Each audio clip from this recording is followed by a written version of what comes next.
Halo semuanya, selamat datang di podcast RM Remaja Musola. Kali ini saya Tika Muda dengan narasumber kita yaitu Ruzan Abdulmunte. Halo semuanya. Selamat malam bro. Selamat malam. Makasih ya sudah menyempatkan waktu untuk podcast kita ini. Terima kasih kembali juga sudah mengontak saya ya. Abdul ini adalah seorang siswa manajemen di PBU INSU di Medan ya. Kebetulan juga teman sekelas saya. Sebenarnya dan Abdul ini selain juga seorang mahasiswa, dia juga seorang pekerja keras juga sebenarnya ini. Kira-kira apa tuh bro kerjanya kalau kita? Sebenarnya ini nggak perlu dibuka sebenarnya Jack. Bro. Memang betul. Karena saya juga sambil freelance di salah satu perusahaan di bagian kuliner. UMKM juga ya? UMKM juga. Kalau kita sederhananya bahasanya jaga stand lah. Jadi itu adalah usaha penghasilan sampingan. Sampingan. Selain kuliah juga. Betul. Jadi teman-teman, hari ini kita akan membahas sesuatu yang agak menggelitik untuk kami sebenarnya yang untuk dibahas, yaitu tentang apakah kita sebagai mahasiswa juga yang katanya orang terdidik, apa kita juga akan kebal akan iklan. Dan podcast ini juga kami buat untuk memenuhi tugas UAS dari Ibu Siti Aisyah. Selamat malam Ibu, dan kalau menyaksikan juga. Jadi langsung ya Bro? Langsung ya? Kita langsung ke pertanyaan yang lucu-lucu ya juga? Boleh. Pernah nggak Bro lagi buka TikTok ini? Oke. Lagi buka TikTok atau Instagram, lagi enak-enak, tiba-tiba ada iklan yang bikin kau tanpa pikir panjang langsung check out. Kalau boleh jujur pernah. Jadi ada satu momen memang pada saat itu lagi enak scroll ya kan, Instagram. Jadi pada saat scroll ada satu barang yang kalau misalnya kita pikirkan, saya mikirkan itu bahwasanya barang ini nggak terlalu butuh sebenarnya, tapi ya udah tiba-tiba check out aja. Ini kalau boleh tahu barang kayak mana tuh Bro? Barang ya sebenarnya nggak perlu dijelaskan juga sih memang, karena memang nggak butuh kan. Galon sebenarnya. Iya bisa. Karena gini, galon ya. Pada saat saya pindah kos atau memang seberangan juga dengan ibu kos memang kan. Jadi saya berpikir bahwasannya saya butuh nih. Memang awalnya memang butuh dengan galon itu. Tapi H+1 saya udah di kos, tiba-tiba udah disediakan sama ibu kos galon itu. Jadi itu bohong lah ya. Saya kira itu memang barang butuh, tapi nggak butuh jadi ujung-ujungnya. Iya. Harganya sekira berapa tuh Bro? Kalau misalkan kita lihat dari harga galon ini sebenarnya di eceran itu kalau saya nggak salah itu sekitar 20 sampai 25 ribu. Tapi pada saat itu saya membeli harganya 35 sampai 40. Sabar. Tapi kok bisa? Kau nengok video apa yang iklan galon Bro? Ini dia satu ini iklan ini parah ini memang. Iklan orang minum aqua lah pokoknya.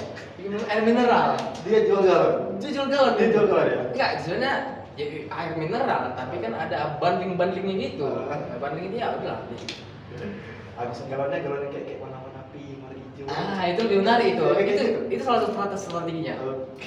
Gitu lah. Terus sebenarnya aku juga pernah kena sebenarnya. Betul kira-kira. Jadi waktu SMK itu SMK kan emang lagi gila-gilanya bola sebenarnya. Oke.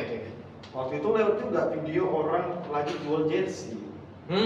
Ya. Tengok murah juga apa Ya. Serap terbeli. Padahal sebenarnya kalau dipikir aku juga nggak butuh, karena aku juga walaupun sering main bola jarang turnamen. Aku paling main bola di belakang rumah, kan nggak perlu juga gitu bola sebenarnya. Betul. Jadi memang bajunya habis lah sudah.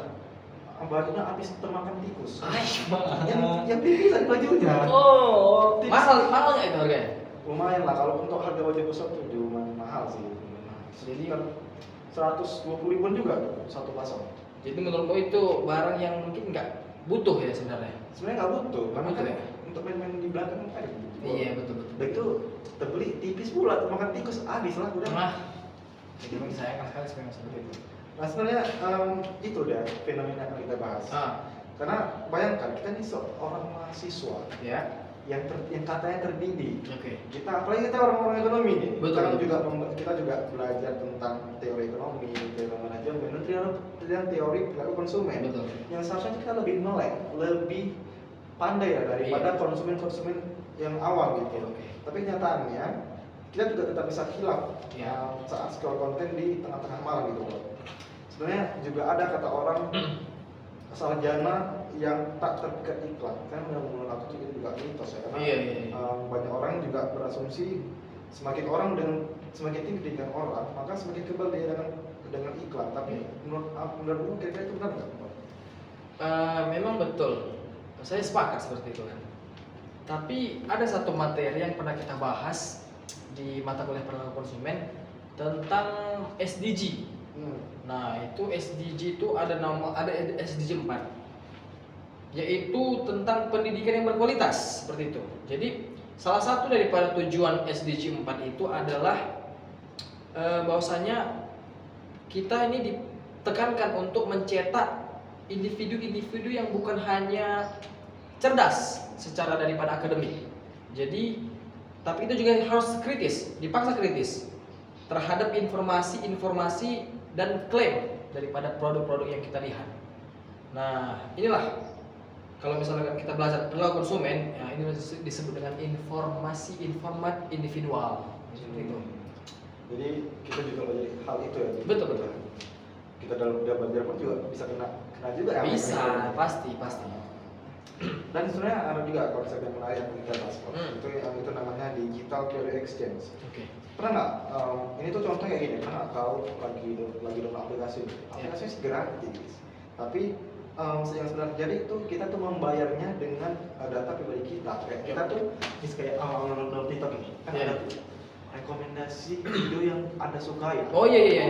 Ada makan, hiburan, komedi ya. Kira-kira kita yang terdidik pun juga nggak sadar tentang hal ini.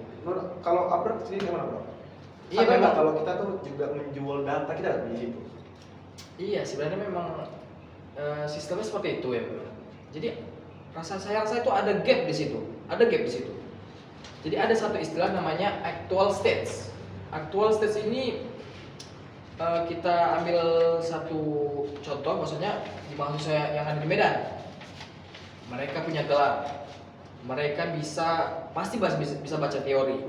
Tapi kalau kita lihat sebenarnya itu masih sering impulsif kalau masalah belanja online. Jadi ada juga satu istilah namanya desired states. Tadi kan actual states.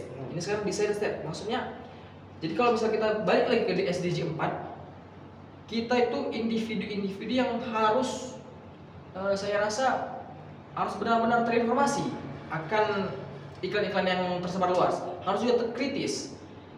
Jadi pertanyaannya, kira-kira maksudnya gini, seberapa jauh antara dua kondisi yang tadi, actual state dan desired state?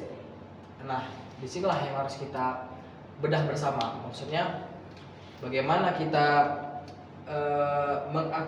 mengaktualisasikan yang tadi, kemudian bagaimana kita harus terinformasi akan iklan-iklan yang sudah tersebar luas. Gitu.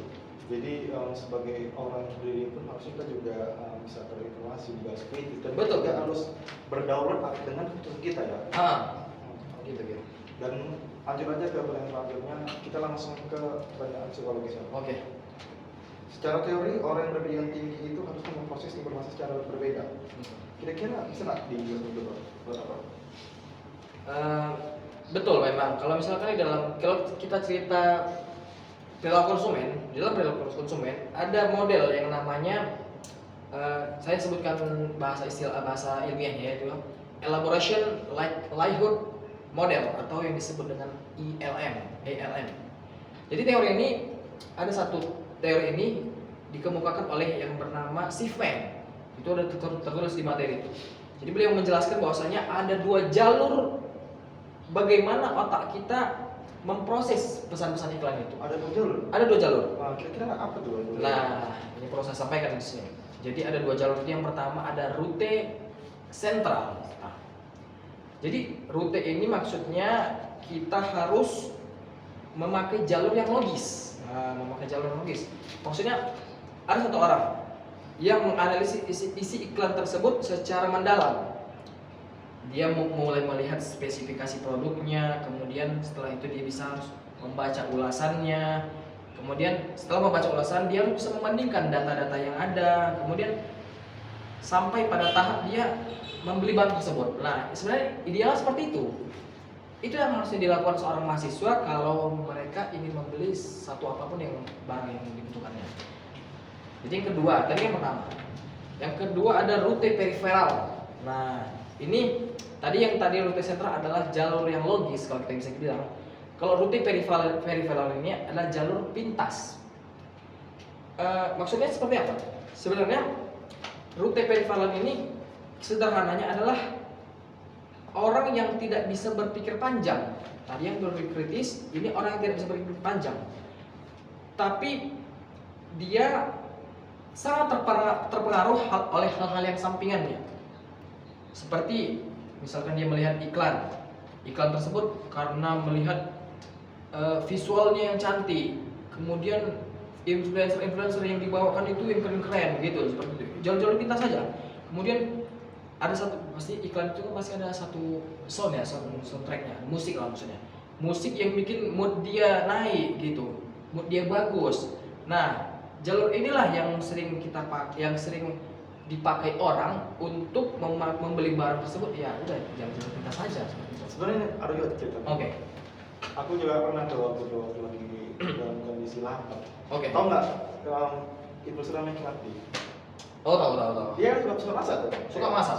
Kontennya memang masak. Iya. Jadi kita lihat konten itu jadi lapar tiba-tiba lewat dia lagi masak bumbu bebek madura hitam. Oh, viral tuh. Viral itu. Kan? Iya, viral. Banyak juga terjual sebenarnya. Jadi kenapa tuh? Dan posisi aku tuh lagi nengok kontennya dengan posisi berlapar. Dengan nengok dia masak, selera ya kan. Betul.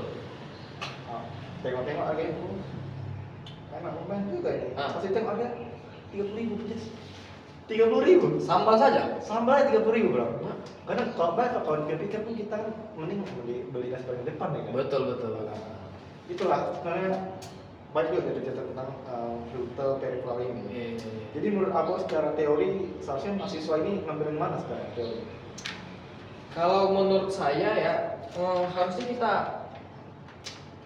lebih ke condong kepada rute sentral sebenarnya. Kita harus ini sebenarnya bagaimana kita harus memilih barang-barang yang kalau kita bisa memilih itu sesuai apa kebutuhan kita. Secara rasional memang harus kita seperti itu sih. Oh, jadi memang kita tuh harus ngambil rute yang sentral. Sentral. Oke, mungkin ada lagi sebenarnya yang mau kita bahas ini tentang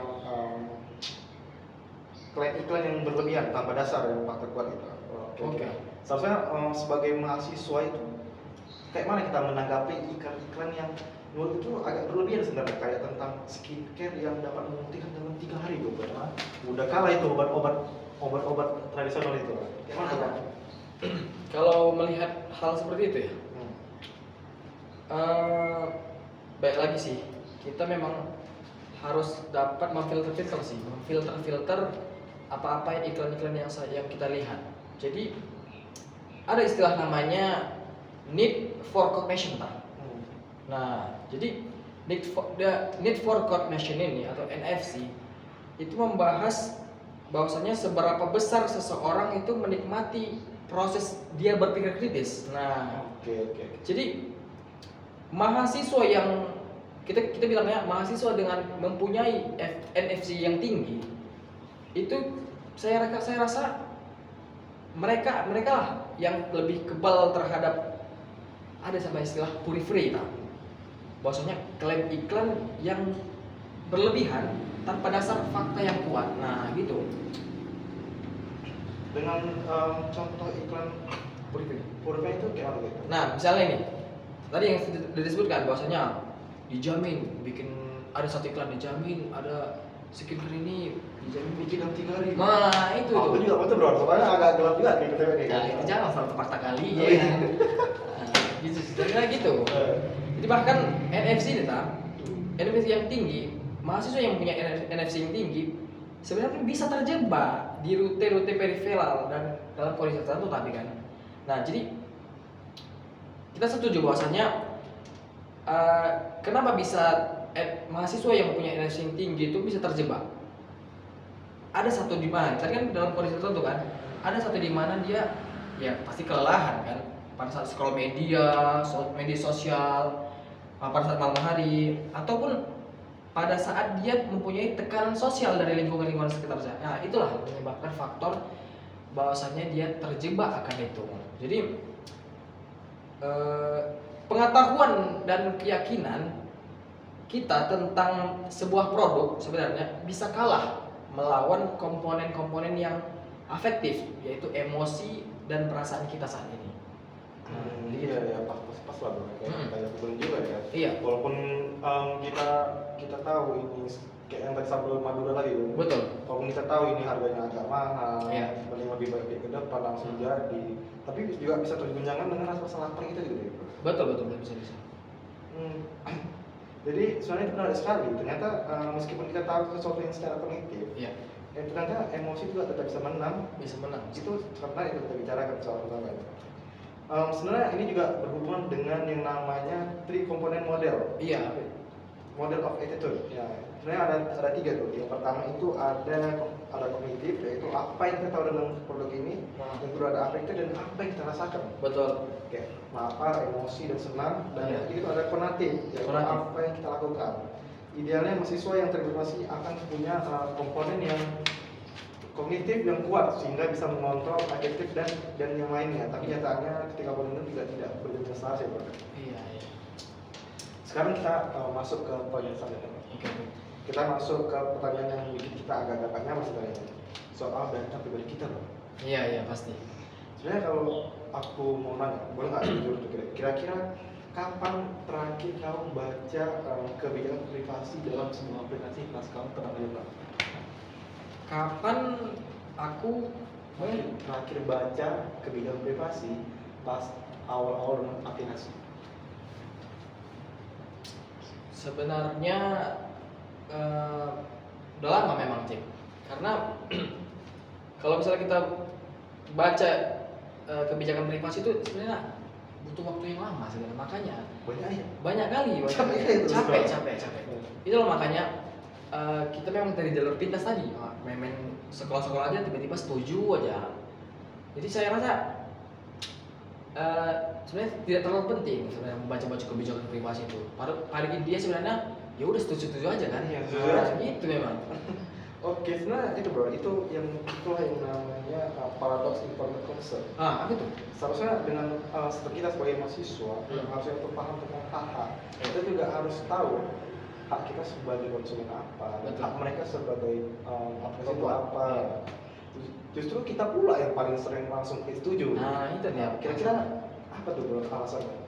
Dari yang kamu rasakan?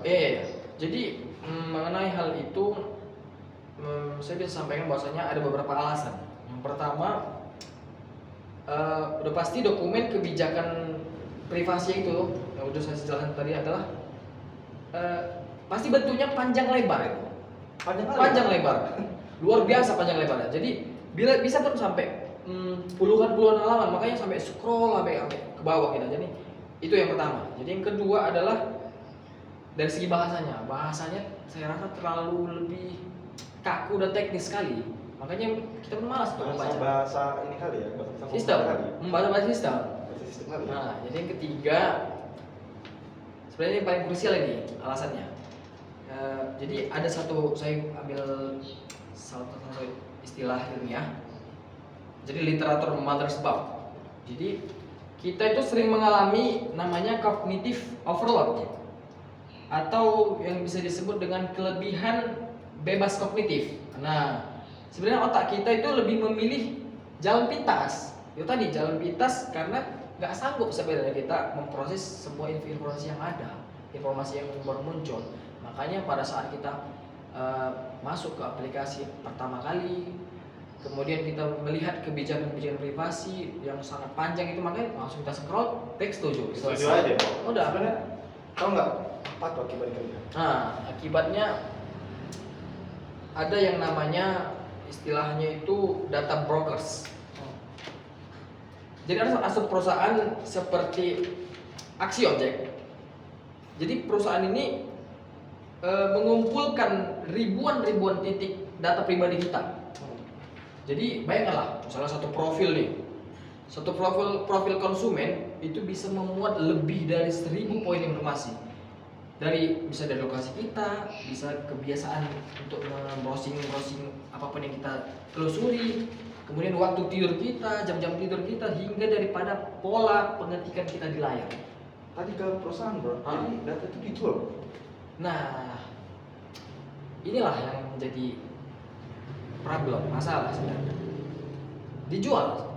Saya rasa sih. Itu pasti dijual. Pernah saya baca bahwasanya itu dijual ke pengiklanan, Cik. Ke pengiklanan, ke satu platform juga ada, bahkan ke lembaga keuangan. Jadi ada konsep yang namanya e-scores namanya.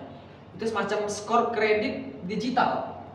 Skor kredit digital yang menentukan diskon apa yang layak kita dapat. Kemudian atau harga apa yang ditampilkan ke kita. Nah, ini yang disebut dengan diskriminasi harga yang berbasis data. Jadi seperti itu.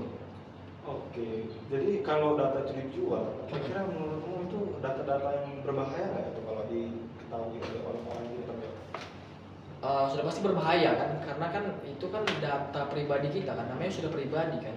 Apabila ke tangan orang lain sudah pasti, saya rasa nggak mungkin. Kalau ada di tangan orang lain nggak mungkin nggak dimanfaatkan. Banyak kasus-kasus yang terjadi bahwasanya data pribadi itu sering, apalagi kebocoran data ya. Kebocoran data itu sangat bahaya kalau misalnya di tangan yang tidak tepat. Indonesia sering kali bocor data bro. Nah itu sebenarnya kita juga perlu orang-orang yang pandai dalam Konten dalam bidang ini bro. betul.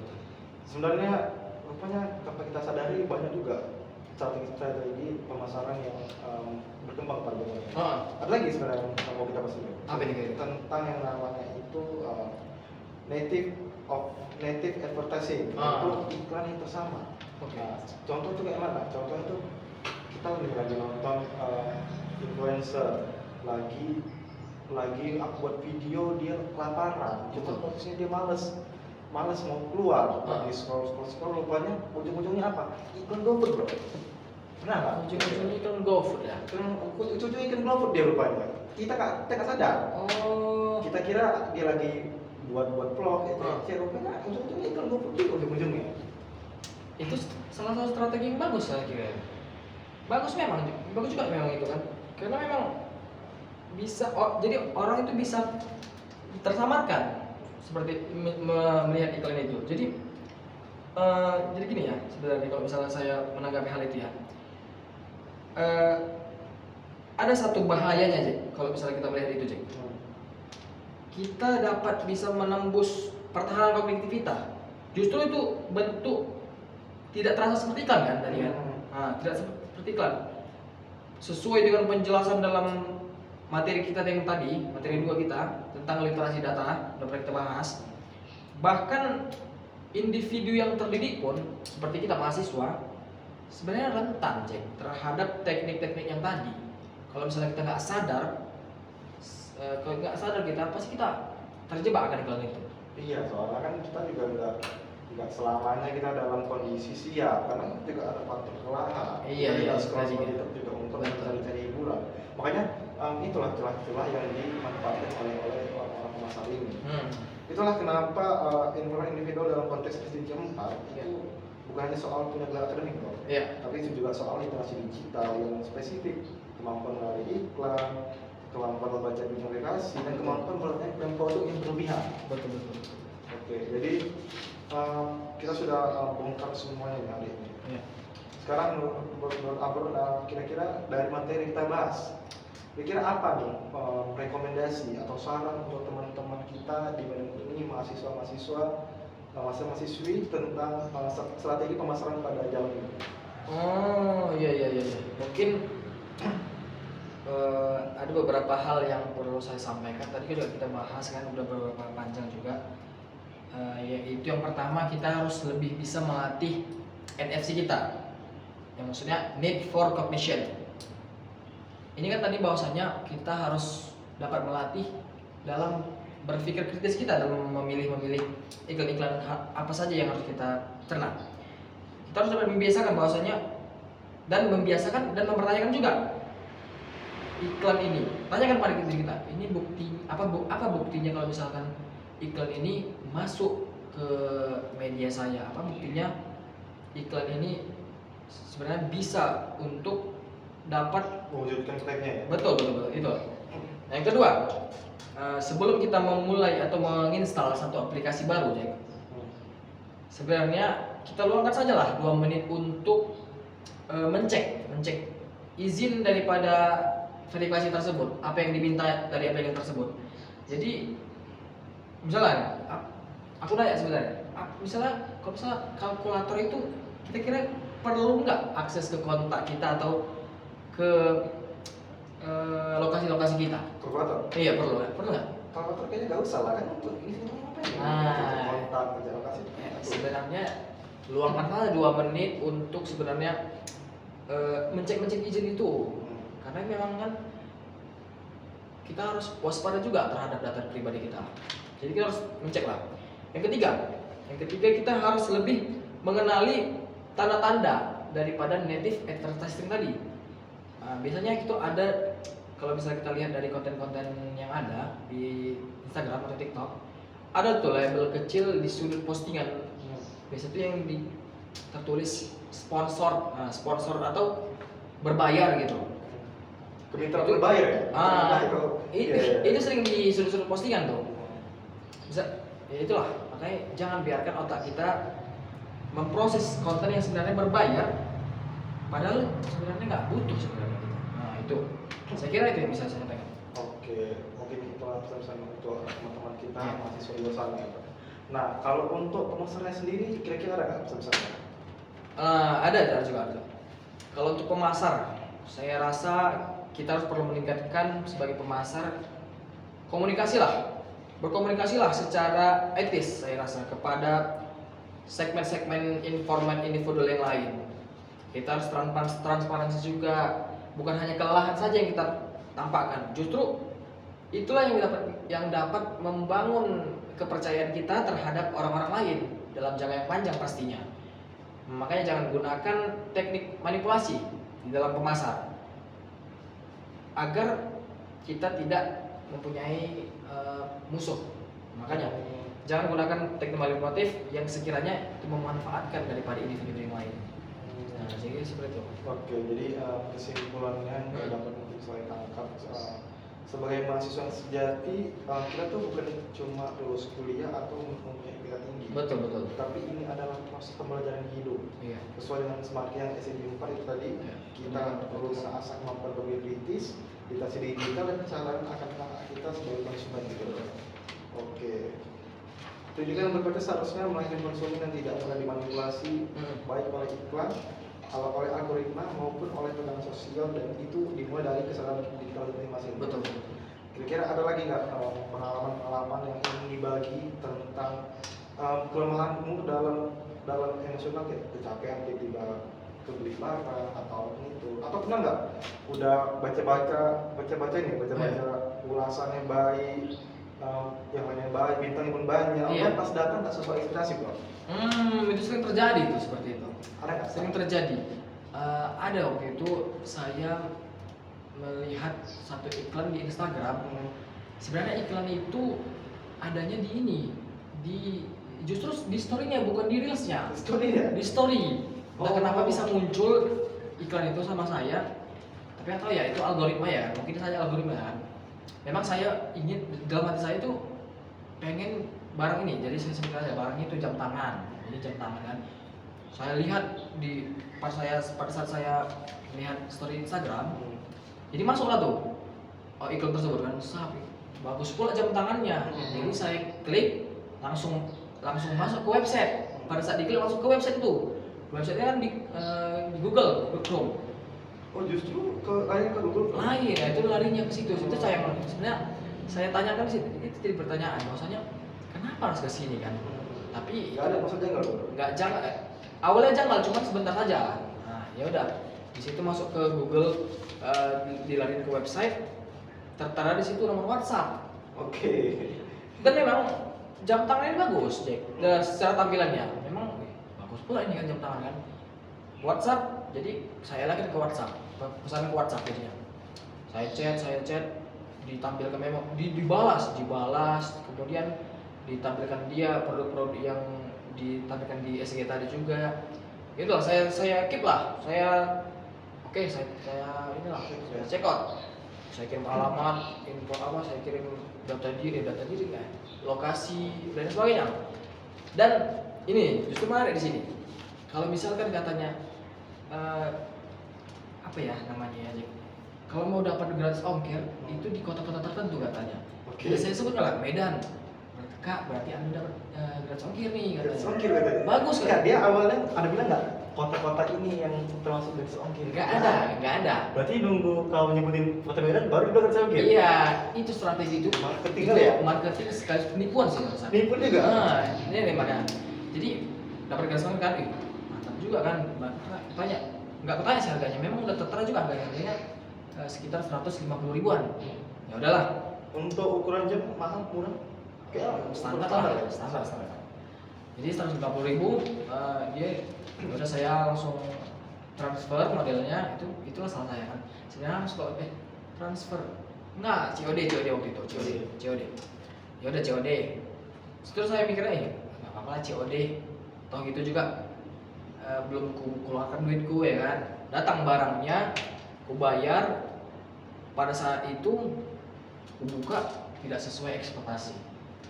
Jadi dari mulai udah pasti dari gambar story Instagram sama real pic-nya itu udah bukan jam yang saya Cek ya? iya.